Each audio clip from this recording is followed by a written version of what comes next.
birthday po. Josie. Happy birthday! At 70. Wow! 70! Magandang tanghali sa ating lahat. Magandang tanghali El Shaddai. Parang 50 lang. Gusto ko lang ibalik sa iyo ang lahat ng papuri, pasasalamat sa kabutihan mo sa aking buhay. Na sa edad kong ito, hindi ko malaman kung bakit ako nakarating.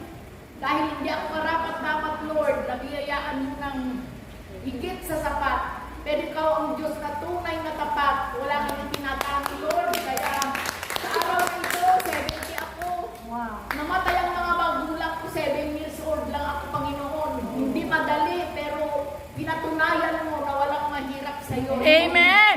Sa paggawayan ka ng buhay ko, Lord. Lord, dalangin ko na tulungan mo akong magupang aking pananampalataya sa iyo at makapag-serve.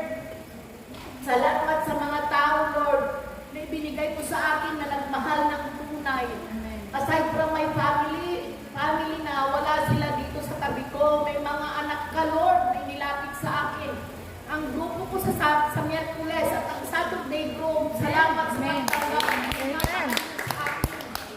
Hindi madali ang mag-serve kasi ang hirap andyan na exhausted ka minsan, hindi lang sa katawan, pero financial at everything, mahirap maglingkod. Pero ginawa mo ng paraan, Lord, na hanggang ngayon, nakatayo pa rin ako sa iyo na patuloy na naglilingkod sa iyo, Lord. Salamat, Sister Cindy, dahil malaking bagay ang nagawa niya sa buhay ko dahil Lord, hindi ako makapaglingkod na direkto at elder lang ako noon.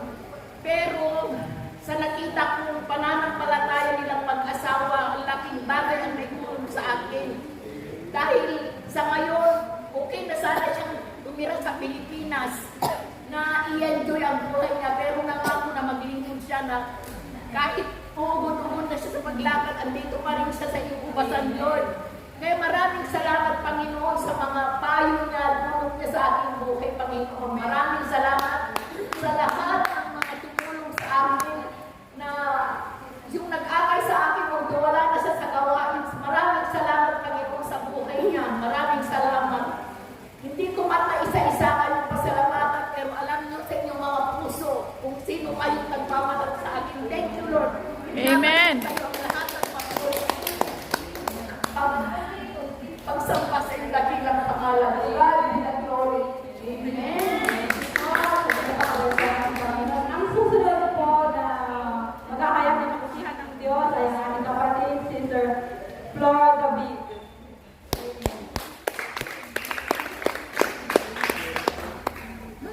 Ilang pala mga po sa inyo lahat. Gusto ko lang ipagpasalamat sa inyo. Nakabalik po ako dito sa Hong Kong ng maayos, makagumpay at ganun din. Nagpapasalamat ako sa Saturday group, especially kay Sister Flor. Kasi sinama niya sa prayer ng mother ko na akala ko na mawawala na. Ngunit sa panalangin ng ng mga kaibigan ko, nagkaroon ulit siya ng desire na mabuhay.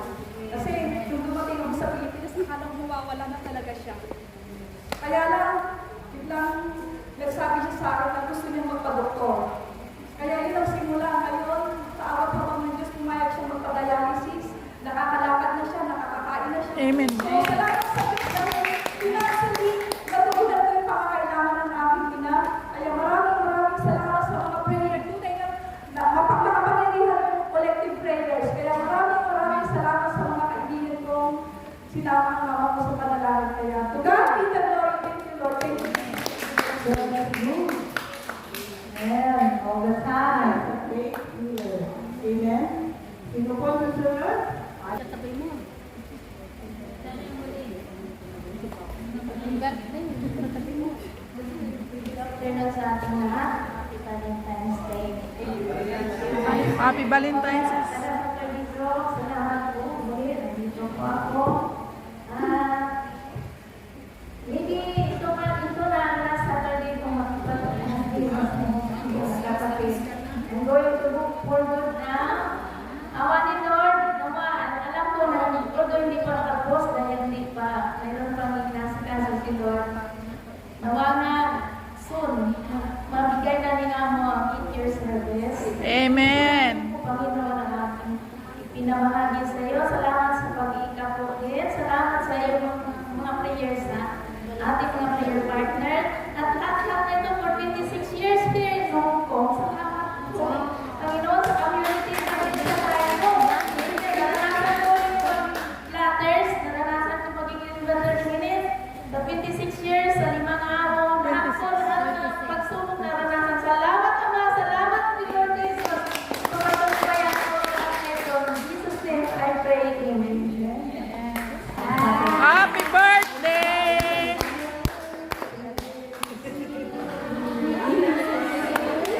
Magandang hapon po sa ating lahat. Happy Valentine's po sa atin. Gusto ko lang ibalik ang pagpasalamat kay Yahweh El Shaddai sa lahat po kahapon po, birthday ko po. Lord, thank you po. Una-una, gusto ko lang i-share. Hello. Gusto ko lang i-share sa inyo kung ano kabuti si Lord sa aking buhay dahil sa lahat po ng aking mga pinagdaanan na na-survive ko po at nagpapasalamat ko sa ministry na ito na unti-unti na po, kumbaga, hello. Sige lang. Hallelujah. Kasi noon po ako talaga, matagal akong naging attender. Nauna pa yung si Miss Crisel sa akin, sumunod pa ako sa kanya. Nagpapasalamat lang ako dahil malaki po ang naitulong ang gawain na ito sa aking buhay. Kasi dati, napaka-dry sa akin pagdating sa yung sinasabi nilang beso-beso, lalo na po sa mga yung Hug, sinasabi nilang hug, yung mga binding, yung gathering, mga ganon. Kasi sa totoo lang, malaki talaga ang binago ni Lord sa buhay ko. Kasi dati, grabe ako yung suplada, yung ganon. At saka mataas talaga yung pride ko. Nagpapasalamat ako kay Lord dahil binago niya ako. Unti-unti ko tinatanggal yung pride ko po. Yes, po. At sa mga kaibigan ko, sa mga kasama ko, nagpapasalamat po ako sa mga kasama ko na sila mismo tanggap nila ako kung ano yung ugali ko. Kasi pag nakita mo ako yung personalidad ko, parang iba talaga ang dating. Pero pag once na nakilala niyo ako, maldita lang ako, pero napakalambot ng puso. Amen! Thank you, Lord. Grabe. Lalo na sa kaming magkakapatid talaga, yung ano sa amin, hindi kami sweet. Alam mo ba yung palagi akala mo galit? Lahat na lang puro ego. Pag mali talaga, walang nagpapakumbaba. Thanks God, ako, number 1 na nagpakukumbaba. Kaya siguro itong nandito ako sa gawain na ito, parang hamon ni Lord sa aming magkakapatid na sa siyam kaming magkakapatid is pang-5 ako. So sabi ko, Lord, dito na talaga. Kasi dati talaga, pag mali, pag tama ako talagang ganon, pero hindi dapat. Kailangan, ganon lang. So natuto akong magpakumbaba. Lahat po dahil hindi po ako nawala ng pag-asa dahil din po sa mga prayer ng mga kasama ko. Kaya maraming salamat na more than 7 years na ako dito sa Saigon, dito mismo. Pagdating ko ng Hong Kong, dito na po ako namulat lahat. Kaya Lord, thank you. To God be the highest glory. Thank you, Lord. Lahat po sa ating bayan, meron na po ay clinic at libre po lahat ang operasyon at pagtingin. At salamat sa Panginoon sa katagumpayan ng kanyang operasyon. At pinasalamatan ko din po yung sa mga apo ko, sa grandson ko, mga granddaughter ko na talagang nagsisikap silang makapag-taas yung ma-honor sila dahil may hinihintay sila daw. Kasi may pangako ko sa kanila, pag may honor sila, meron silang 500. Kaya pinagbubuti naman po sila. Salamat sa inyo, 500. Ang kada mga bata kayo. Kaya Lord, thank you sa mga blessing na pag-bless me. Thank you, Lord. Biyaya. Yan ang biyaya. Amen. Ibang pagkaan sa Panginoon. Ano pa? May oras pa tayo, di ba? Ate Rose. Sister Rose? Amen. Tunay na napakabuti ng ating Diyos na buhay. Gusto ko rin ipapasalamat sa Panginoon ang nakuha ng anak ko, third quarter, high honor. Ang mababa niyang grade 6, 97. Ang mataas naman is 98. Thank you, Lord. At saka salamat din na bagamat every year ako umuwi, ang amo ko nagreklamo na rin dahil yearly 1 month.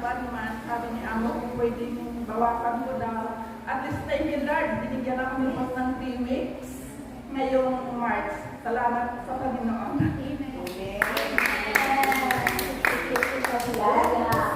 Wow! Everything possible. Amen. Wala na? Ako rin po. Nakalimutan ko. Last December po, napakasalamat po ako dahil doon po ako nag-birthday sa aming pamilya. 55 na po ako, okay lang po. Masaya dahil kasama ko sila. Kaya, Lord, salamat po 1 year sa pa lang ang buhay namin. na ipinagkalaw mo sa akin. Dahil 55 40 plus lang. tulong ni Lord, wala man ako nararamdaman ako ng ano. Thank you, Lord, sa buhay na patuloy mo. Galing na kayo ng Lord. Amen sa 555, sister sa ilahan. Sa Tinitas yan. Sino pa po? May time pa tayo, isa? Meron pa po. Pagkakataon na po. Ay, Wala na? Sige, I take this opportunity.